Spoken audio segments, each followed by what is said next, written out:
This is Madison Square Basement. This episode is Jerry Jones Guitars. My name is Michael. My name's Aaron. Look at this. So this red 3 pickup guitar is Zach's. This 12 string is Zach's. This shorty is Dooley's. And this baritone is mine. So with these different eras of them, we're not going to know every detail of the timeline. No, I know nothing about the history. He called them Neptunes at different times. My shorty says Jerry Jones. These two say Neptune on the headstock. The red guitar does say Neptune, actually. This has no headstock emblem now, but it does have a little Neptune sticker, almost like the old Dan Electras had that sticker. Mm-hmm. The wood on the necks, they just look like they were all made on the same day or something. It's like identical. They are just identical. The red guitar, the neck is red. Right. Which is pretty bizarre, but I bet underneath that is the exact same looking maple. It's the only one that has a painted neck. The gold on the 12 string is actually a lot lighter than mine. It is, yeah. It's like a gold, sparkly, like light gold. Mine has like a very dark, almost bronze kind of look to it. And the tape on the outside of yours is purple. It's this like cool maroon color instead of the white that all of them have. So we could assume like maybe he did some custom orders or just did some random tape or something. Don't know, but mine is clean, man. Yeah, I mean, look at the headstock. It's extremely clean. I mean, this thing was never played. On the back of the neck of mine, it doesn't feel like anybody's ever touched the neck. The finish on the back of the neck, I would describe it as satin. I think satin's kind of weird because like satin now... Satin's kind of a bad word. Like the satin 335 cherry. I know, but it isn't like a slick like lacquer. It's not like a slick lacquer. It feels like you can feel the wood through the finish. It's super thin. It's very thin. You know, you feel the wood, but there's finish on there for sure. Like you feel that too.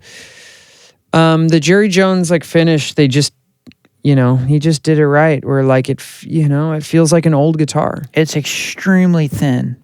I mean, you could easily chip the finish. Mm-hmm. What tuners are on yours? Mine have the Godo that don't say Godo on the circular part. They say Godo on the actual, part that the tuning machine sticks into. Mine are Godo, and into. They say Godo on the round part. Yeah, that's what I mean. I still have the plastic on the back of my little... Yeah. Mine has a very dark board with like some coloring to it. That board on the guitar, on his regular guitar, is very dark. Very dark. The 12 strings are both light, but they also both look dry to me. Like if you oiled them, they'd get a little more color. The necks are almost all identical. Pretty much. They're pretty much identical. It's a relatively thin medium neck, would you say? Yeah, it's like very thin, extremely flat feeling. Very flat feeling. Very flat. The radiuses must be pretty flat too. Yeah. Oh, all the necks are the same except the guitar. The guitar's neck is thinner. It does feel a little thinner. The guitar is the most different of them all. Yeah. All of them in the middle positions, or the pickup combination positions. The in-between positions, they all are in series. Even the shorty has the option for series or parallel. Mm-hmm. This is more like a Strat where it's in parallel. This guitar is heavier. Yeah. I think than all of them, right? Yeah. Yeah, even the baritone's way lighter. The guitar feels somehow like it's more solid, like there's more wood in there. They all have the same knobs, the same kind of hardware and stuff, pretty much. Yeah, these three all have the same bridge. Mm-hmm. This has more like a Dan Electro style bridge. But it's metal. And it has six saddles, yeah. These are all like the Goto. Yeah. Bridge. In terms of sound... the pickups are extremely clear. pickups are just extremely clear and like chimey. Bright, but not like excessive. But what would you consider, like, do they have fidelity? Not really. Like, not in the same way that like a Filtertron has fidelity. They have clarity. And then when they're combined in series, they're extremely cool sounding. Yeah, and they're really loud in series. Oh, yeah. I would just say, though, that, you know, everything's relative, and you play into a Princeton reverb and you play one of these guitars, and there's certain positions that sound like the best kind of Strat or something you've ever heard. Like, it's like... They're meatier than a Strat. Yeah, and they might not have fidelity like a Filtertron, but they have their own type of fidelity where it's like how some, you know, records from the 50s, like when you listen to it, it sounds like the most hi-fi recording you've ever heard, and it kind of isn't, though. But in when you're listening to it, it seems like it. Yeah, would you say they have more fidelity than a Strat pickup? It's hard to say. It's hard to say. I mean, do they have more fidelity than a Tele Bridge pickup? Kind of seems like it. Kind of seems like it. I would just say that they're pretty distinct. They don't sound like Strat pickups. Not necessarily. They're in the guitar, it's in a Strat orientation. They don't sound like Strat pickups to me. Mm-hmm. They don't have that like bell-like thing. Mm-hmm. They have a much more like jangly thing. They're extremely jangly and like clear. Clear, bright, low output, jangly. I mean, they are... Well, how would you compare them to Dan Electro pickups? They seem pretty similar. To me, they seem pretty similar. They seem a little more like opened up. Yeah, they might seem a little bigger sounding, but is that the guitar? I don't know. Like, could be. They sound great. Like, they really sound so good. Is it going to be like the guitar for a Marshall? Maybe not, but they're pretty incredible sounding. And as something to get to be an alternate instrument like the baritone or the 12-string or the shorty, it seems an unbeatable type of thing. I mean, the shorty, I was so hesitant to get because you wonder, how much am I going to use it? It's kind of a specialty thing. I mean, it's so amazing. It just has endless possibilities. Mm-hmm. And I would say the same thing for the baritone and the 12-string. All of these, I mean, the guitar you just got for like 13 or 14. Everything was under $2,000. Yeah. Yeah. I mean, what can you buy that's like that? Yeah, I mean, I think the baritone was the most expensive, but these three were $1,200 each, right? The guitar, I think, was like around 14. So the guitar was 14. Yeah, these two were $1,200. I mean, $1,200. You can't beat this. No. A Jerry Jones 12-string for $1,200. I mean, I hope the prices stay at that because these are things we could actually get. I mean, I'll say this: if I were to sell my Les Paul Special, I would just want a 2-pickup Jerry Jones guitar. Yeah, if I could have the neck of the 12-string on a regular guitar, I'd be very into that. This neck, to me, is a little thin. That neck is a little bit weird. But I think if you got one in this Neptune era, I would assume it would be the exact same neck. Probably. As far as price and stuff, it seems like the price keeps going up. Mm-hmm. You got your baritone for kind of like a steal of a deal, but I've seen him for $25. And I've seen him listed for $34, and he's not making them anymore. Is it a quality instrument for the price of under $2,000? It's amazing. It's incredible. There's nothing really comparable. Is it worth getting it at $35? It becomes a little different, Well, so you're looking for a baritone, and you can spend $3,500. Well, what could you get?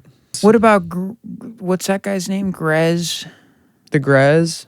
You can get those, right, for $35? Yeah. I think you could get them for $22, $24, but like, is it I mean, is it like this quality? Is it better? Way better? I I've don't never know. touched one. You would assume it would be pretty good. It's probably pretty good quality, but These are handmade instruments. Yeah. They have to be. yeah. I don't know if he was making them all by himself, but But what else is in the ballpark? I don't.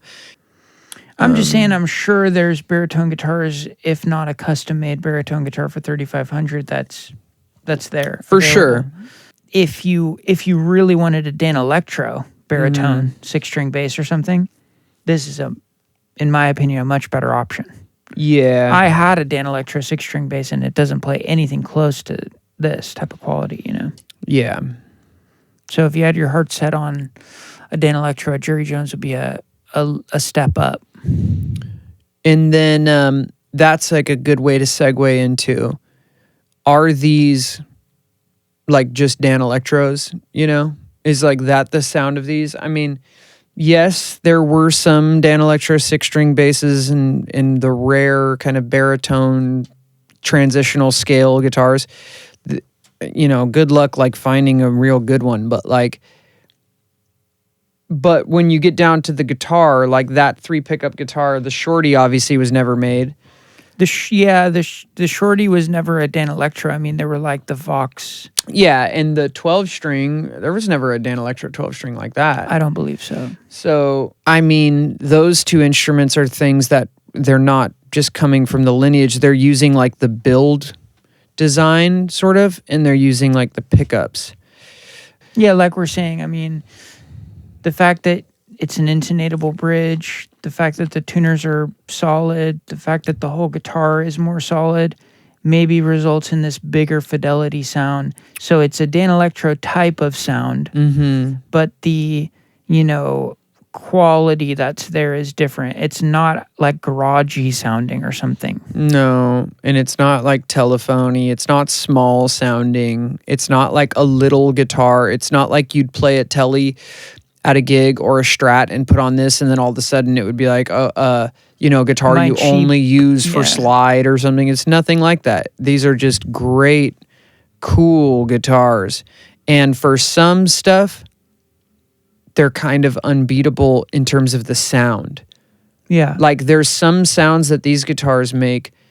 It's like the quintessential version of that kind of playing and stuff. A lot of manufacturers, I wouldn't necessarily like want all of their stuff, you know? Oh, yeah. And I could have every Jerry Jones. Oh, I would love it, you know? I'd love to have the 6-string bass. Mm-hmm. I'd also love just to have a bass. Because it's going to be the best. I mean, those basses, whether it's a Longhorn or whatever, or the other standard kind of single cut bass, like those basses, again, like quintessential, those basses do a thing almost like you can get the kind of upright sound. Yeah. You can get that thumpy percussive bridge pickup growling thing that is, I mean. Yeah, that real click that. Yeah. And just that kind of like guitar, but at a bass frequency sound that other basses just can't do, you know? Yeah, you could layer the Jerry Jones with a P bass or something. Yeah. It would be cool.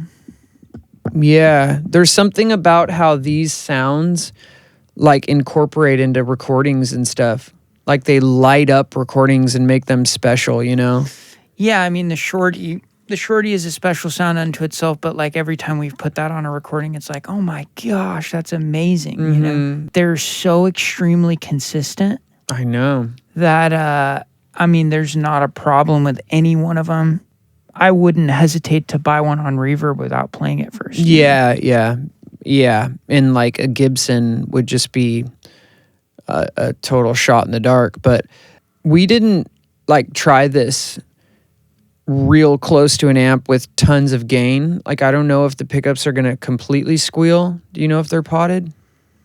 I don't know if they're potted, but I mean, we were sitting directly next to an amp, and I mean, I don't know how these will used a feed fuzz back. pedal and stuff. I did use a fuzz pedal on the 12-string. I don't know how they would feed back though. Like, I don't know if they're going to feed back like a Les Paul. You mean like musical and you sustaining hold stuff? it, you know? I would venture to guess that they don't, but I also don't know if that's the guitar you would select if you were looking for that. No, but in terms of like, I don't think they're gonna squeal. Microphonic. but you would assume they would if they were constructed as like an old one. Maybe. I mean, maybe he potted the pickups. I don't know. I just have never experienced that. I've played the shorty really loud, and it never squealed. I played your baritone loud too. And we've played the 12-string at rehearsal at full volume. Yeah, never with the had amp any right problem. behind you. So, I wouldn't say they would be microphonic.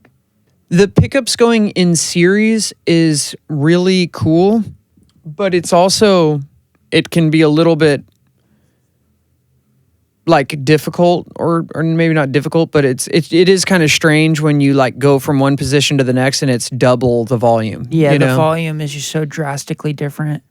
And what is what's the tone control on yours? How does it work? The tone control is the pickup selector. Right. So it goes bridge, series, parallel, neck. So it's a 4-way switch. Okay. And I think that's probably best of both worlds, having both options. If they had a push-pull on the, guitars with 3 pickups, that might be kind of cool. Yeah, or like Zach and I were talking about having the bridge and middle be in parallel, so you get the Strat, and the middle and neck be in series. I think that would be cool. The middle and neck be in series. That's not really the series sound. I think the bridge and middle is the series sound that's the most useful. I just think that the bridge and middle in parallel to have a Stratty thing is like just cool, I would almost say the opposite, that the neck and middle would be the Strat. Nah, you're a neck middle Strat guy. I don't play a Strat. So. You are a neck middle Strat guy, though. I'm a take the middle pickup out of the Strat guy. Well, the baritone sounds amazing. The baritone is so pretty sounding. I know. I mean, when you hit a note and there's reverb and a little tremolo, it is really pretty. Yeah, the baritone has like a lot of life and frequency response. Like it is very low. Like it's surprisingly thumpy and low, Yeah, and actually has a decent amount of low end there. Yeah. They're not really like super alive feeling unplugged guitars. Yeah. They're much more fun and interesting plugged in. Yeah. And they feel a lot more like that's the whole instrument. Yeah, for sure. They feel alive when you plug them in, not really when you're just messing around on them. Yeah. They're kind of like semi-hollow guitars that aren't like super loud, and so acoustically, like you might be misled that they might not have the most like life to them. But that being said, I mean, you can play the baritone on the couch and just come up with like endless ideas the same way like the shorty. There's something about it. Yeah, they're inviting. They invite you to play them. Like a lot of baritones are just really difficult to play. Yeah, I mean, this is so easy to play. The Jerry Jones, like I said, I want a 2-pickup guitar. I think that is the ultimate, like, just fun, rocking guitar to me. For a price you can just get. That's kind of what I would say about them, is like they're so unbelievably fun. A lot of times you just... You worry about getting a guitar, you sweat over it, you think, what's the best Telly I could get? What's the best Les Paul I could get? And then you get it and you're disappointed. The Jerry Jones is just so fun. It's great. Just great. Yeah. I mean, they're just great. I've played the old Dan Electros. Yeah. And I will never be buying one of those. Is there anything about the old Dan Electros that at least has a charm to it? Oh, that's all they have is charm. The problem really is the design of the bridge and stuff is horrendous. The bridge sits on 2 screws And it's to arced give it up. the angle. Yeah. One screw goes through the bridge to anchor it, and then 2 screws just sit underneath the on bridge. it, yeah. And then all you have for intonation is that piece of rosewood that you can move back and forth. I mean, that thing's never going to be in tune. No. So you're going to change the guitar to get it to work. Which people do. Yeah, and you can. You can have some amazing luthier out there, make an old one bulletproof. Great. And it'll take some work.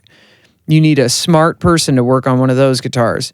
But to me, I just don't care that much, and I've played them and I love them. They're awesome. But I mean, any day I would just get one of these because they'd just be fun, and I would love to be the person that put so much wear and energy into one of these guitars, you know? The part of the guitar that makes the Dan Electro fun is how cheap it feels. And the part that makes the Jerry Jones fun is how little you worry about it. Yeah.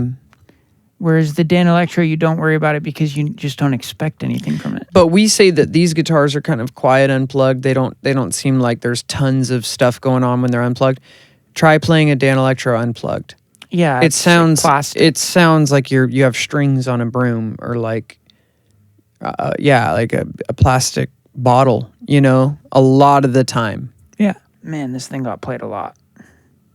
This has cloisons. I know. And they've aged so much. Yeah, I guess this maybe is an earlier one or just got played a ton. It's also interesting how none of the pickguards are the same. I mean, the shorty pickguard is unbelievably cool. It's highly unnecessary. It doesn't make any sense. And then the other one is that super angled. Yeah. The 12 string has the angled shape, and the shape's different. Man, whoever this guy Jerry was a cool guy. Is he still alive? Just retired? I think he's alive. I hope he listens to some of my songs at some point.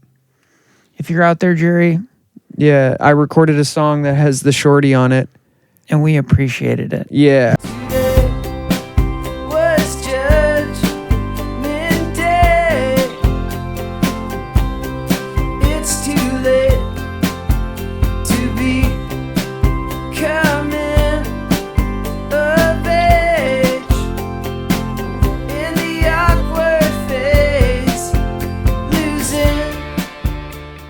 I haven't recorded with the baritone yet. But we will be. But we will. And if you ever consider making more guitars, we'd love to get some. Yeah, I'd love one of those tough dog neck through tellies. I'd love a neck through Jerry. And